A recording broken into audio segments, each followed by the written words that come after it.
असे स्टाईल पडलेले आहेत. हॅलो नाही आता बी म्हणजे मग पुढच्या नक्की गेलो शूटिंग घ्यायची ना ते पडलेले खाली बसून घे असं वरून खाली बसून मी तर घेतली ना सगळं बघ दिसतं ना बघ. हा. काल 3 ते 4च्या सुमारामध्ये तापी पट्ट्यामध्ये म्हणजे लोगाव वसमान जुनं खोर्दा दरगाव कुंभारगाव साहूर पर्यंत एकदम वादळी पाऊस आला आणि या वादळी पावसामध्ये मोठ्या प्रमाणामध्ये शेतकऱ्यांचं नुकसान झालेलं आहे. त्याच्यामध्ये आता आपण केळीच्या बागामध्ये पाहतोय जगदीश भाऊंचा या ठिकाणी हा बाग आहे. या बागाचं 50% नुकसान झालेलं आहे. त्याचप्रमाणे ऊसाचं पपईचं वरचा शेंडाच गेलेला आहे अनेक शेतकऱ्यांचा आणि कपासचं पण मोठ्या प्रमाणात नुकसान झालेलं आहे.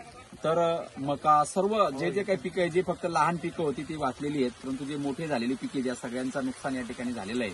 आणि 1.5 महिन्यापूर्वी तर आम्ही दुष्काळ जाहीर करा असं सरकारकडे मागणी केलेली होती आणि आता अचानक इतका मोठा पाऊस झाला वादळ जास्त आलं आणि त्या वादळामध्ये या शेतकऱ्यांचं मोठं नुकसान झालेलं आहे. तात्काळ पंचनामे करण्यासाठी माननीय महसूलचे कर्मचारी आणि कृषी विभागाचे कर्मचारी या ठिकाणी आलेले आहेत आणि ते तात्काळ पंचनामे करत आहे. फक्त सरकारने फक्त पंचनामापुरता मर्यादित न ठेवता तात्काळ माझ्या या शेतकरी बांधवांना ज्या पद्धतीने मराठवाड्यामध्ये तिकडे कोकणामध्ये ज्या पद्धतीने भरपाई दिली जाते त्या पद्धतीने तात्काळ भरपाई या ठिकाणी दिली जावी. आमच्या तालुक्याचे पालकमंत्री जयकुमार भाऊ रावल यांनी सुद्धा लक्ष घालून या ठिकाणी या शेतकऱ्यांना मदतीचा हात दिला पाहिजे.